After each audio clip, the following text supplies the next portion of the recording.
Hello and welcome my dear students. I am Rushali ma'am from VM academy classes Nashik.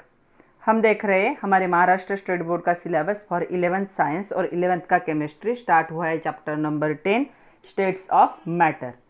इसमें हमें देखना है gaseous and liquid state. तो हम गैसियस स्टेट के बारे में अभी डिस्कस कर रहे हैं। आज का लेक्चर नंबर 5 ये कैलकुलेशन का पार्ट है, इसलिए कैलकुलेशन करना बहुत ज़रूरी है। लॉग टेबल को अच्छे से समझ लो, लॉगरिथम को यूज़ कर सकते हो या फिर थोड़ा सा कैलकुलेशन का प्रैक्टिस करोगे तो आपका स्पीड बढ़ जाएगा कैलकुलेशन का। तो आज का लेक्चर नंबर 5 हम गैसेस लॉ हमने स्टार्ट किए थे। लास्ट लेक्चर में हमने बॉयल्स लॉ देखा था। आज के लेक्चर में हमें सेकंड लॉ देखना है, चार्ल्स लॉ एंड इसके न्यूमेरिकल। तो चलो चार्ल्स लॉ में हमें क्या देखना है, लॉ को देखना है, ग्राफिकल रिप्रेजेंटेशन देखना है, उसके बाद चार्ल्स लॉ के जो एग्जाम्पल्स है उनको देखेंगे, उसके साथ साथ न्यूमेरिकल भी देखेंगे। तो चलो स्टार्ट करते हैं। Gas law, second law, Charles law and numericals, lecture number 5, chapter number 10 states of matter, gaseous and liquid state with VM academy Nashik. तो चलो आज के लेक्चर में हमें देखना है चार्ल्स लॉ और उससे रिलेटेड न्यूमेरिकल। लास्ट लेक्चर में हमने बॉयल्स लॉ देखा था। क्या था Boyle's law? At constant temperature pressure is inversely proportional to volume. जब क्या होगा, गैसेस का मास क्या होना चाहिए, कांस्टेंट होना चाहिए। तो P1 V1 is equal to क्या था, P2 V2 था। आज हमें देखना है चार्ल्स लॉ देखना है। तो चार्ल्स लॉ देखने से पहले हमें देखना है एब्सोल्यूट टेम्परेचर स्केल, या इसे सेल्सियस टेम्परेचर स्केल भी कहा जाता है, या इसी को थर्मोडायनेमिक स्केल ऑफ टेम्परेचर भी कहा जाता है। तो क्या था वो scale? Temperature in Kelvin is equal to temperature in degree Celsius plus 273.15। ये जो फॉर्मूला है इसे कहा जाता है एब्सोल्यूट टेम्परेचर स्केल। इसी का दूसरा नाम क्या है? इसी को कहा जाता है सेल्सियस टेम्परेचर स्केल, या इसी को कहा जाता है थर्मोडायनेमिक स्केल ऑफ टेम्परेचर। ये जो यूनिट होता है यहाँ पे एब्सोल्यूट टेम्परेचर स्केल, उसे कहा जाता है केल्विन।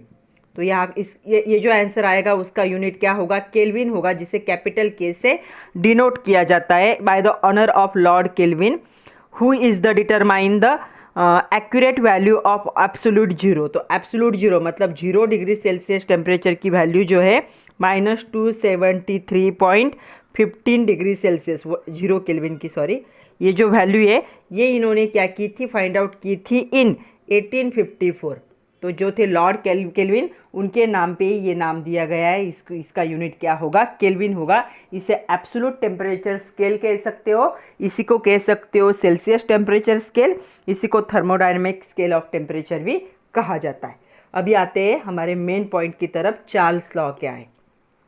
तो बॉयल्स लॉ में जैसे क्या था, टेम्परेचर कांस्टेंट था, यहाँ पे भी कुछ कांस्टेंट रहने वाला है। हर जगह पे मास तो कांस्टेंट ही रहेगा। तो आपके एक्सरसाइज में क्वेश्चन है, right the statement for Charles law. तो ऐसा क्वेश्चन एग्जाम में 2 मार्क के लिए आता है। तो चलो देखते हैं कि इसका स्टेटमेंट क्या होगा, और इसे हमें देखना है कि इसका जो रिलेशनशिप है या इसका मैथमेटिकल रिप्रेजेंटेशन है उसे भी अच्छे से देख लेते हैं। तो चलो देखते हैं स्टेटमेंट क्या है। तो चार्ल्स लॉ में क्या होगा, प्रेशर क्या होगा, कांस्टेंट होगा। बॉयल्स लॉ में क्या था, टेम्परेचर कांस्टेंट था। तो क्या होगा, एट कांस्टेंट प्रेशर जो वॉल्यूम होगा फिक्स्ड मास ऑफ गैस का, मतलब यहाँ पे क्या है, प्रेशर एंड एन क्या होगा, कांस्टेंट होगा। नंबर ऑफ मोल्स मतलब मास ऑफ गैस। तो वॉल्यूम क्या होगा, volume is directly proportional to the temperature in Kelvin. Temperature कौन सी यूनिट में होना चाहिए, केल्विन में होना चाहिए। तो इसे कहा जाएगा statement of Charles law. At constant pressure, volume of fixed mass of gas is directly proportional to its temperature in Kelvin. तो वॉल्यूम किसके प्रोपोर्शन में होगा, टेम्परेचर। मतलब जितना वॉल्यूम बढ़ाओगे उतना टेम्परेचर बढ़ेगा, या फिर ऐसे भी कह सकते हो जितना टेम्परेचर इंक्रीज होगा, अगर प्रेशर को कांस्टेंट रखते हो तो जितना टेम्परेचर इंक्रीज होगा उतना वॉल्यूम गैस का क्या होगा, इंक्रीज होगा। क्या कांस्टेंट होना चाहिए, प्रेशर कांस्टेंट होना चाहिए, और गैस का जो मास होगा वो भी फिक्स्ड होना चाहिए या फिर कांस्टेंट होना चाहिए। तो वॉल्यूम के साथ टेम्परेचर या टेम्परेचर के साथ वॉल्यूम क्या होगा, इक्वली इंक्रीज होगा। तो क्या होगा, directly proportional to its temperature. तो मैथमेटिकल एक्सप्रेशन में हमें देखना है टेम्परेचर वॉल्यूम का रिलेशन देखना है। तो ऐसा कहा जाता है, increase in every degree temperature. जब हम 1 डिग्री सेल्सियस टेम्परेचर क्या करते हैं, इंक्रीज करते हैं, तब जो वॉल्यूम होगा, ये वॉल्यूम कितना इंक्रीज होता है पता है आप लोगों को, 1/273.15 इतना क्या होता है, ओरिजिनल वॉल्यूम में क्या होता है, इंक्रीज होता है। ओके, तो 0 डिग्री सेल्सियस में क्या होगा, तो क्या है, सपोज 0 डिग्री सेल्सियस में किसी सब्सटेंस का वॉल्यूम क्या था, x था। 1 डिग्री सेल्सियस टेम्परेचर इंक्रीज किया तो ये क्या होगा, इतना बढ़ जाएगा, x प्लस 273.15, मतलब हर डिग्री सेल्सियस के साथ जो वॉल्यूम होगा 1/273.15 इतना क्या होता है, इंक्रीज होता है। ये मैथमेटिकली, ये एक्सपेरिमेंटली क्या किया गया है, डिटरमाइन किया गया है।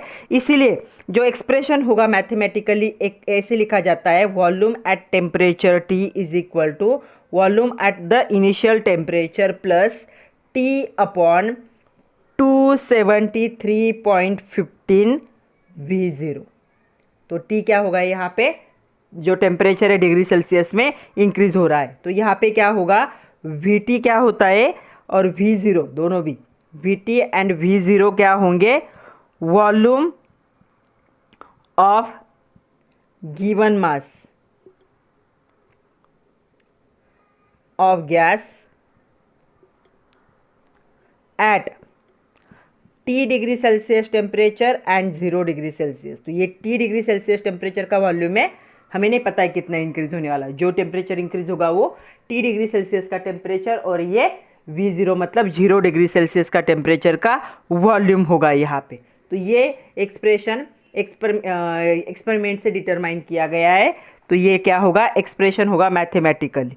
तो चलो इसमें से थोड़ा सा रीअरेंज करते हैं। तो यहाँ पे भी V0, यहाँ पे V0, तो V0 को कॉमन ले लेते हैं। तो V0 ब्रैकेट में क्या आ जाएगा, 1 प्लस T अपॉन 273.15। तो दोनों जगह से V0 को कॉमन निकाला। ओके, अभी हम क्या करते हैं, इसे क्रॉस मल्टीप्लाई कर लेते। तो VT is equal to V0 क्या आएगा, 273.15 प्लस T, या फिर T को पहले लिखा तो भी चलेगा, डिवाइड बाय 273.15। तो ये क्रॉस मल्टीप्लिकेशन, ये क्रॉस मल्टीप्लिकेशन, डिवाइड बाय दोनों का जो भी डिनोमिनेटर था वो, तो ये क्या हो गया, ऐसे आया।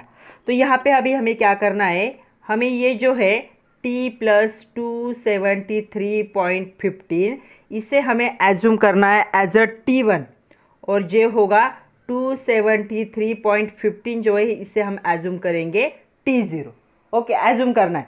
तो क्या आएगा देखो, तो यहाँ पे आएगा VT is equal to V0 into T1 upon T0। Okay, तो ये हमें एक्सप्रेशन मिला। तो T1 क्या है, या दोनों का राइज इन टेम्परेचर प्लस 273 और यहाँ पे 273.15। तो T1 क्या है, T प्लस 273.15 और T0 क्या होगा, 273.15। अभी जो इक्वेशन है ये, इसे थोड़ा सा रीअरेंज करते। यहाँ तक तो समझ में आया कि ये फॉर्मूला एक्सपेरिमेंट से मिला था, हमने V0 को कॉमन निकाला, क्रॉस मल्टीप्लाई कर लिया, इस क्वांटिटी को T1 माना और इस क्वांटिटी को T0 माना। अभी ये जो हमारे पास फॉर्मूला है इसे थोड़ा सा रीअरेंज करते, देखो कैसे। हमारे पास क्या फॉर्मूला था, VT is equal to V0 into T1 upon T0 ऐसे था। तो इसे इस साइड ले जाते, इस साइड मल्टीप्लाई था, यहाँ पे आके क्या हो जाएगा, डिवाइड होगा। तो ये बन जाएगा ऐसे, VT अपॉन क्या आएगा, V0 T1 T0। थोड़ा सा और इसे मॉडिफाई करेंगे तो कैसे दिखेगा, देखो, VT अपॉन T1, इस T1 को इस साइड लेकर जाते हैं, VT को इस V0 को इस साइड लेकर जाए अपॉन T0। ओके, तो यहाँ पे जो VT है, अभी इस VT को हम क्या करेंगे, V1 एज्यूम करेंगे इससे आगे। ओके, तो देखो क्या आएगा, VT V1 upon T1 is equal to V0 upon T0। But according to Charles law क्या था, चार्ल्स लॉ क्या था, यहाँ पे volume is directly proportional to temperature, ऐसे क्या था, चार्ल्स लॉ था। अगर इस प्रोपोर्शन के साइन को निकालना होगा तो क्या होगा, वॉल्यूम इज क्या ओके, मैं यहाँ पे लिख देती हूँ। अकॉर्डिंग टू चार्ल्स लॉ क्या था, volume is directly proportional to temperature. तो प्रोपोर्शनल का साइन निकालना है तो क्या ले रही हूँ मैं, कांस्टेंट ले रही हूँ इनटू टेम्परेचर। तो V अपॉन T क्या हो जाएगा, अभी कांस्टेंट होगा ना, तो इन दोनों का जो आएगा रेशियो वो क्या होगा, कांस्टेंट। इस T को इस साइड मल्टीप्लाई इस साइड जाएगा तो डिवाइड। तो V अपॉन T क्या होगा, कांस्टेंट होगा। जब क्या है, प्रेशर और N क्या होते हैं, नंबर ऑफ मोल क्या होते हैं, कांस्टेंट होते हैं according to the Charles law. तो यहाँ पे क्या होगा, देखो ये कांस्टेंट होने की वजह से यहाँ पे क्या आएगा, v is equal to k two t आएगा and v is directly proportional to t होता है, ये तो हमें पता है। ओके, तो ये जो एक्सप्रेशन है इससे हमें क्या पता चला, हमें ये मिला v1 upon t1 is equal to v0 upon t0। तो ये क्या होंगे दोनों भी, ये वैल्यू आएगी कांस्टेंट होगी इसके इक्वल में। ओके, तो यहाँ पे v0 होगा इनिशियल और v1 होगा फाइनल वॉल्यूम, t1 होगा t0 होगा इनिशियल और t0 होगा फाइनल टेम्परेचर। तो ये फार्मूला हमें यहाँ से क्या हुआ, डिराइव हुआ। बट जनरली ये फार्मूला यूज़ करने की जगह पे फार्मूला यूज़ होता है v1 upon t1 is equal to v2 upon t2। तो ये 0 की जगह पे क्या यूज़ किया जाता है, 2 यूज़ किया जाता है। तो ये फार्मूला हमें यूज़ करना है, जनरली ये यूज़ होता है टू सॉल्व द न्यूमेरिकल। अभी ये फार्मूला कहाँ से आया है वो तो पता चला है, अभी क्या है इसे हमें क्या करना है, न्यूमेरिकल सॉल्व करते वक्त इसे यूज़ करना है। तो चलो थोड़ा सा स्कीमेटिक या डायग्राम से थोड़ा सा देख लेते हैं चार्ल्स लॉ को। तो क्या हुआ था चार्ल्स लॉ पे, देखो यहाँ पे एक कंटेनर था, इस कंटेनर में कुछ गैस भरा हुआ था। ओके, अभी यहाँ पे प्रेशर को कांस्टेंट रखा है। ओके, और यहाँ पे टेम्परेचर को इंक्रीज़ किया। टेम्परेचर को कैसे इंक्रीज़ करेंगे, इसे नीचे से क्या किया जाएगा, हीट। तो यहाँ पे 2 लीटर था वॉल्यूम और टेम्परेचर यहाँ पे था 300 केल्विन और प्रेशर क्या था, कांस्टेंट है। तो जैसे हीट करोगे तो क्या होगा, देखो यहाँ पे क्या हो जाएगा, वॉल्यूम यहाँ पे 4 लीटर हो जाता है और टेम्परेचर यहाँ पे हो जाएगा 300 केल्विन और जो प्रेशर होगा वो क्या रहेगा, कांस्टेंट ही रहेगा। तो क्या हुआ, हीट करने की वजह से वॉल्यूम इंक्रीज़ हुआ। तो जितना टेम्परेचर इंक्रीज़ हुआ वॉल्यूम भी क्या, टेम्परेचर इंक्रीज़ होने की वजह से, टेम्परेचर यहाँ पे इंक्रीज़ हुआ है, टेम्परेचर इंक्रीज़ होने की वजह से वॉल्यूम भी क्या हो रहा है, यहाँ पे इंक्रीज़ हो रहा है। मतलब volume is directly proportional to temperature. ये चार्ल्स लॉ का स्टेटमेंट यहाँ पे क्या होता है, प्रूव होता है। ओके, अभी हमें ग्राफ देखने, जैसे हमने बॉयल्स लॉ में देखे थे वैसे यहाँ पे हमें ग्राफ देखने। तो सबसे पहला ग्राफ हमें देखना है। क्वेश्चन क्या होता है, give the different graphical representation for Charles law. तो पहले हम ग्राफ देखेंगे volume V versus temperature T जो है एक्चुअल एट कांस्टेंट प्रेशर। तो देखो ये ग्राफ कैसे आएगा, तो ये जो ग्राफ होता है ये ग्राफ ऐसे आएगा।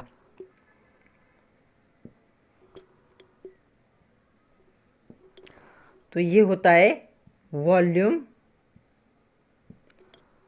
ये होता है टेम्परेचर इस साइड में, ये होगा डिग्री सेल्सियस में। ओके, तो यहाँ पे देखो, यहाँ पे 0 डिग्री सेल्सियस है, यहाँ पे आएगा 273.15 माइनस डिग्री सेल्सियस, या इसे 0 केल्विन भी कह सकते हो। ये 0 डिग्री सेल्सियस से मतलब 273.15 केल्विन होगा। कन्वर्जन तो पता है अभी हमें। ओके, ये होगा P1 P2। तो क्या हुआ देखो यहाँ पे, according to Charles law graph क्या होगा, volume of gas at constant pressure, pressure को P1 कंसिडर किया पहले, versus temperature in degree Celsius. तो ये स्ट्रेट लाइन आया, बट ये इसका स्लोप क्या आएगा, पॉजिटिव आएगा। इसका स्लोप क्या होगा, P1 का पॉजिटिव होगा। ओके, थोड़ा सा एक्सटेंड होता है 0 के इस तरफ, ये लाइन इंक्रीज होती है 0 के इस तरफ, कहाँ पे जाती है, -273.15 डिग्री सेल्सियस पे। ओके, एट अदर वैल्यू जब P2 लेते हो आप, तो P2 में क्या होगा, ये लाइन जो होती है वॉल्यूम की, ये प्लॉट होती है, ऐसा प्लॉट हमें मिलेगा। और यहाँ पे क्या होगा, जो सेम होता है 0 वॉल्यूम टेम्परेचर, यहाँ पे भी कहाँ पे इंटरसेप्ट करेगा, -273.15 डिग्री सेल्सियस पे। मतलब यहाँ पे स्ट्रेट लाइन मिल रही है वॉल्यूम वर्सेस टेम्परेचर के ग्राफ की एट कांस्टेंट प्रेशर। इसे क्या कहा जाता है, इस ग्राफ को कहा जाता है आइसोबार। तो क्या कहोगे, आइसोबार कहा जाता है। बहुत बार क्वेश्चन आता है आइसोबार क्या होती, तो क्या क्या होगा, the straight line at volume versus temperature graph at constant pressure is called as a isobar. तो आइसोबार का ग्राफ जो है ये होगा। ओके, तो ये हुआ है ग्राफिकल रिप्रेजेंटेशन। तो यहाँ पे एक ही ग्राफ हमें क्या करना है, ड्रॉ करना है और उसके बारे में लिखना था। ग्राफ का नाम क्या था, ये आइसोबार था। ओके, चलो कुछ क्वेश्चन देखते हैं। आपके टेक्स्ट बुक में क्वेश्चन है जस्ट थिंक करके, तो सिर्फ हमें डिस्कस करनी है ये क्वेश्चन। तो टेक्स्ट बुक का पेज नंबर है 144 पे ये क्वेश्चन है। क्वेश्चन क्या है देखो, why does bicycle tyre burst during the summer. तो समर सीजन में बहुत बार क्या होता है, बाइसिकल का जो टायर है वो बर्स्ट हो जाता है, अपने आप फट जाता है। तो चार्ल्स लॉ के हिसाब से क्या होता है, चार्ल्स लॉ के हिसाब से कांस्टेंट प्रेशर, मतलब आपकी जो बाइसिकल है एक ही जगह पे खड़ी है, उस पर कोई प्रेशर अप्लाई नहीं हुआ है। वॉल्यूम जो होता है फिक्स्ड अमाउंट ऑफ गैस, तो टायर में जो गैस भरा हुआ है उसका वॉल्यूम भी फिक्स है। ओके, तो क्या हो रहा है, समर सीजन में टेम्परेचर इंक्रीज हो रहा है। तो टेम्परेचर इंक्रीज होने की वजह से क्या होगा, जो वॉल्यूम होगा गैस का टायर के अंदर वो भी क्या होगा, यहाँ पे इंक्रीज होगा। तो टेम्परेचर समर सीजन में जितना इंक्रीज होगा उसके साथ साथ क्या होगा, वॉल्यूम ऑल्सो इंक्रीज। तो समर सीजन में due to temperature of surrounding is high, air का टेम्परेचर ही ज़्यादा होता है, तो हाई टेम्परेचर की वजह से जो टायर के अंदर का गैस है वो भी हीट हो जाता है एटमॉस्फेयर की वजह से, उसका भी टेम्परेचर इंक्रीज होगा। और टेम्परेचर इंक्रीज होने की वजह से वॉल्यूम इंक्रीज होता है, और टायर की कैपेसिटी नहीं रहती कि वो इतने वॉल्यूम को ऑक्यूपाई कर सके, इसलिए टायर क्या हो जाता है, बर्स्ट हो जाता है, वो फट जाता है। ओके, सेकंड क्वेश्चन है उसी में, why do the hot air balloon fly high. तो हॉट एयर बलून आप लोगों ने देखे होंगे, कुछ बलून होते हैं तो वो ऊपर चले जाते, वापस नीचे नहीं आते। तो चार्ल्स लॉ के हिसाब से क्या होगा, जब कांस्टेंट प्रेशर होता है गैस क्या होता है, एक्सपांड होता है ऑन हीटिंग। ओके, और because of becomes less dense, और लेस डेंस बन जाएगा हीट होने की वजह से। तो हॉट एयर जो होती है less dense than the cold air, तो जो बलून होता है बलून के अंदर क्या है, हॉट एयर भरी हुई होती है। तो जो हॉट एयर होती है वो कोल्ड एयर से क्या होती है, लेस डेंस होती है। तो हॉट एयर बलून जो होंगे उनके अंदर क्या हुआ है, हीटेड गैस भरा हुआ है बर्नर से। तो इसे क्या किया, जैसे ही गैस अंदर जाता है ये बलून को एक्सपांड करता है और लाइट बनाता है, मतलब लेस डेंस है तो लाइट बनेगा। जैसे ये ऊपर जाएगा कूल एयर होगी आउटसाइड, कूल एयर है मतलब टेम्परेचर क्या हो रहा है, कम हो रहा है। तो टेम्परेचर कम होने की वजह से उसका वॉल्यूम भी क्या होगा, कम होगा, और वो क्या होगा, ऊपर चला जाएगा। ओके, तो इसे ऐसे एक्सप्लेन कर सकते हो। नेक्स्ट और एक क्वेश्चन है आपके एक्सरसाइज का क्वेश्चन है। क्वेश्चन क्या है देखो, hot air balloon float in air. तो जो हॉट एयर बलून होते हैं तो आप लोगों ने देखे होंगे हार्ट शेप के भी बहुत सारे होते। तो हॉट एयर बलून्स जो होंगे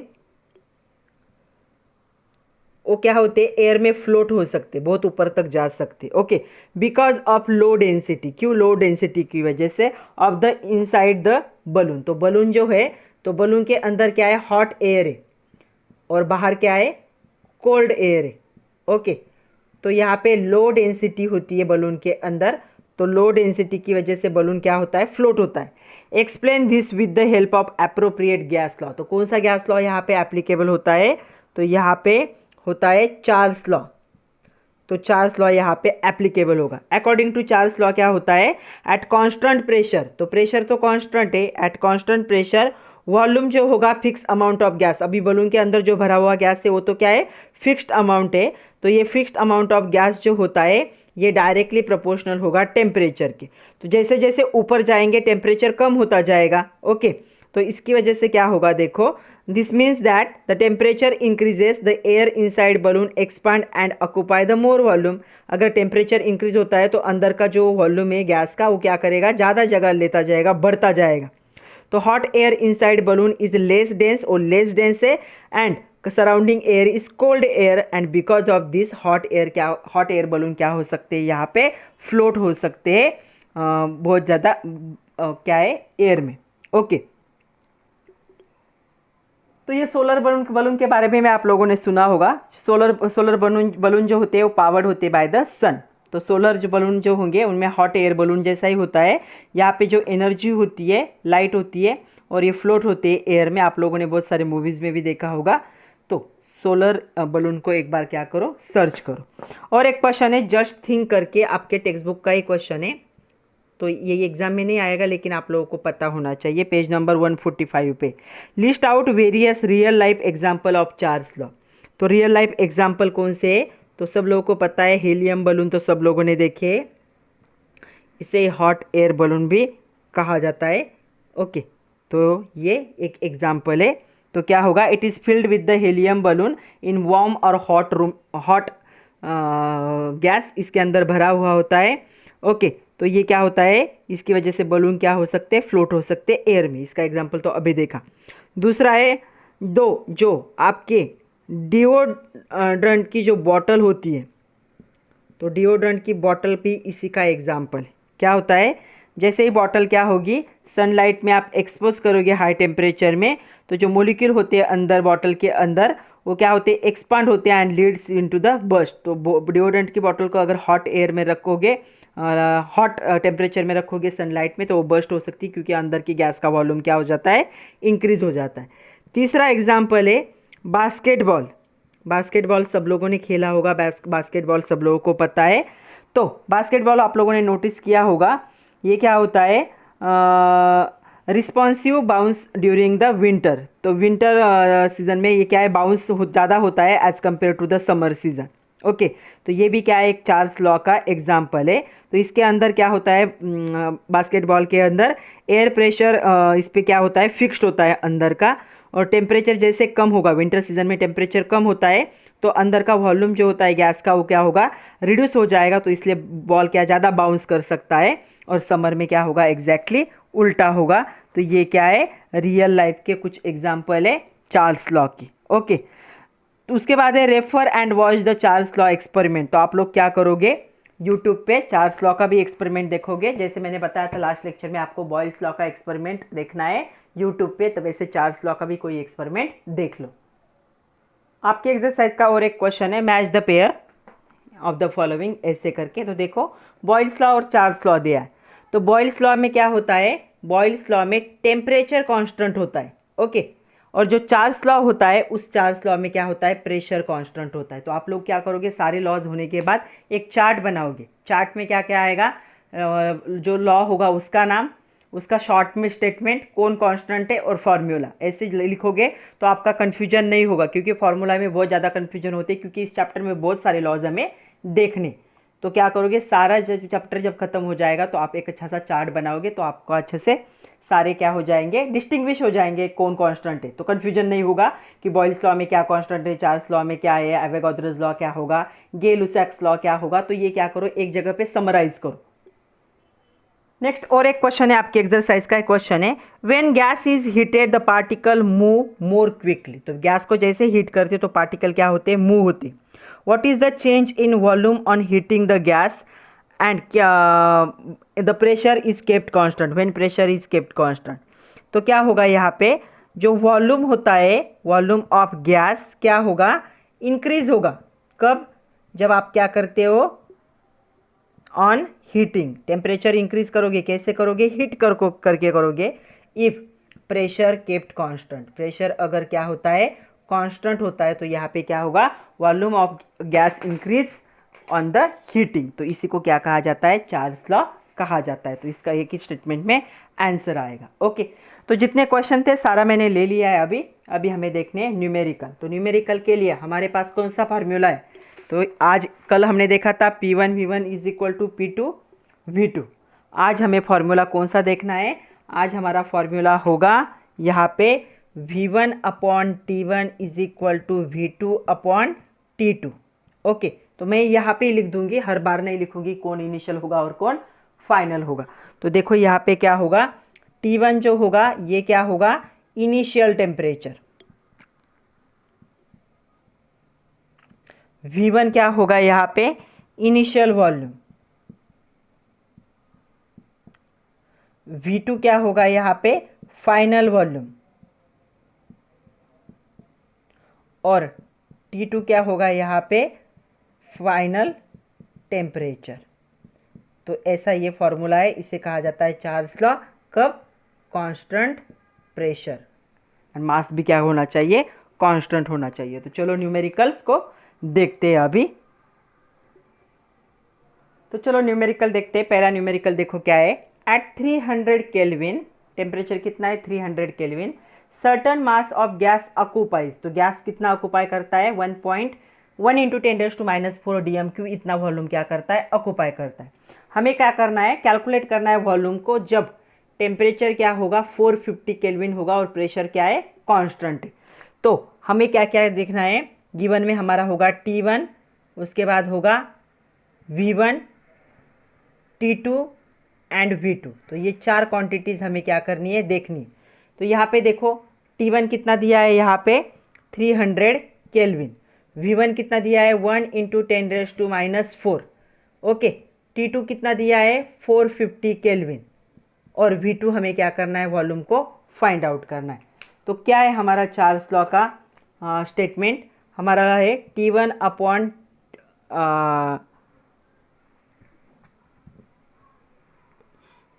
V1 upon T1 is equal to V2 upon T2। तो चलो ये चार्ल्स लॉ का क्या है formula, V1 upon T1 is equal to V2 upon T2। हमें क्या फाइंड आउट करना है V2, तो T1 को उस साइड में शिफ्ट कर लेते, क्या आएगा देखो V1 T2 upon T1, okay. तो चलो वैल्यू पुट करते V2 is equal to, okay. तो V2 इज इक्वल टू क्या क्या वैल्यू है हमारे पास, V1 कितना है 300 केल्विन, ओके। नहीं ये तो टेम्परेचर है, V1 क्या है 1 × 10⁻⁻⁴, ओके। T2 क्या है यहाँ पे 450 केल्विन डिवाइड बाय 300। तो वॉल्यूम कितना आएगा, इसे सिंप्लीफाई कर दो तो ये वॉल्यूम आएगा 1.5 × 10⁻⁻⁴ dm³। आप क्या करो लॉग टेबल यूज़ करो या फिर कैलकुलेशन करो, टेबल लर्न होंगे तो भी आ जाएगा इजीली। तो देखो ये दोनों भी 15 से 15 से क्या हो जाएंगे, दोनों हो जाए 15 2 एंड 15 3 जा, ओके। तो ये आएगा आंसर वॉल्यूम 1.5 × 10⁻⁻⁴ dm³। तो क्या आंसर लिख सकते हैं, the volume of gas becomes 1.5 × 10⁻⁴ dm³ at the temperature of 450 Kelvin and same pressure. See the second numerical at x Kelvin, x मतलब बताया नहीं कितना है, certain mass of gas occupies, कितना ऑक्यूपाई कर रहा है 0.2 dm³। तो यहाँ पे हमें क्या क्या चाहिए, हमें V1 यहाँ पे मिल रहा है 0.2 dm³ मिल रहा है, T1 हमें मिल रहा है x केल्विन मिल रहा है, उसके साथ साथ हमें V2 को फाइंड आउट करना है। और हमारा T2 क्या होने वाला है, उन्होंने क्या कहा है T2 एब्सोल्यूट टेम्परेचर डबल, मतलब एब्सोल्यूट टेम्परेचर क्या था यहाँ पे x था, तो x को डबल कर दो तो ये कितना हो जाएगा 2x केल्विन, ओके। तो चलो हमारे पास कौन सा फॉर्मूला है, अकॉर्डिंग टू चार्ल्स लॉ क्या होगा V1 upon T1 is equal to V2 upon T2, okay. तो V2 के लिए ये फार्मूला क्या हो जाएगा V1 T2 अपॉन T1, ऐसे हो जाएगा फार्मूला, ओके। चलो वैल्यू पुट करते हैं, V2 is equal to V1 क्या है 0.2, T2 क्या है 2x और T1 क्या है x क्या हो जाएंगे, कैंसिल हो जाएंगे। तो आपका V2 कितना आएगा आंसर यहाँ पे 0.4 dm³। तो अगर टेम्परेचर डबल होता है तो वॉल्यूम भी क्या होगा डबल होगा, क्योंकि दोनों क्या एक दूसरे के डायरेक्टली प्रोपोर्शनल है। तो क्या आंसर लिखोगे, the volume of gas given becomes 0.4 dm³ when the temperature is doubled, absolute temperature is doubled. Next देखो ये आपके एक्सरसाइज का क्वेश्चन है, the volume of a given mass of a gas at 0 degree Celsius is 2 dm³। तो 0 degree Celsius में क्या है 2 dm³, इतना क्या है ये वॉल्यूम है। हमें कैलकुलेट करना है नया volume at a given pressure. पहले क्या होगा टेम्परेचर 10 डिग्री सेल्सियस से बढ़ाना है और दूसरे में टेम्परेचर 10 डिग्री सेल्सियस से क्या करना है घटाना है। तो दोनों कंडीशन को हम देखते। तो पहले हम क्या है, मैं पहले ए कंडीशन को फाइंड आउट कर रही हूँ। तो T1 यहाँ पे कितना दिया है 0 डिग्री सेल्सियस, केल्विन में कन्वर्ट करोगे तो 273.15 ऐड करने पड़ेंगे, तो ये बन जाएगा 273.15 डिग्री सेल्सियस, ओके। तब V1 कितना था 2 dm³, ये दोनों के लिए क्या है कॉमन है, ओके। T2 जो है क्या कहा है उन्होंने, टेम्परेचर इंक्रीज करना है 10 डिग्री सेल्सियस से, तो ये कितना हो जाएगा 283.15 डिग्री, सॉरी ये केल्विन होगा ना, सॉरी केल्विन, और हमें V2 को क्या करना है, फाइंड आउट करना है। ओके, तो हमारे पास फॉर्मूला कौन सा है, हमारे पास फॉर्मूला है V1/T1 is equal to V2/T2।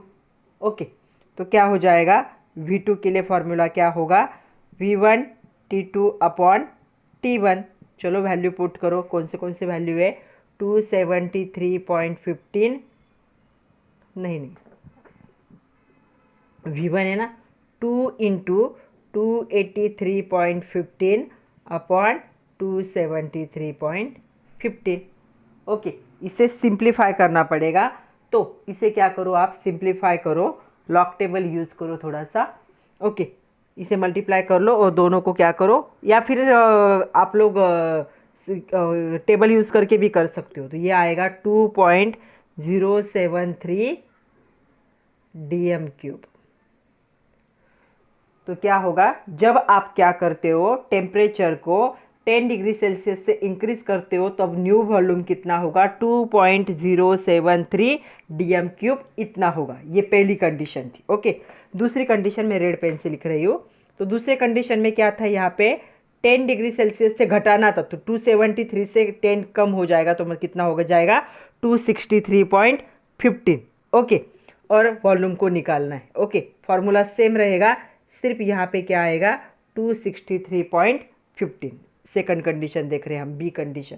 तो यहाँ पे ये जो वॉल्यूम है ये भी चेंज होगा। अभी सिंप्लीफाई करोगे तो ये मिलेगा आपको 1.9 समथिंग, 1.927 DM³।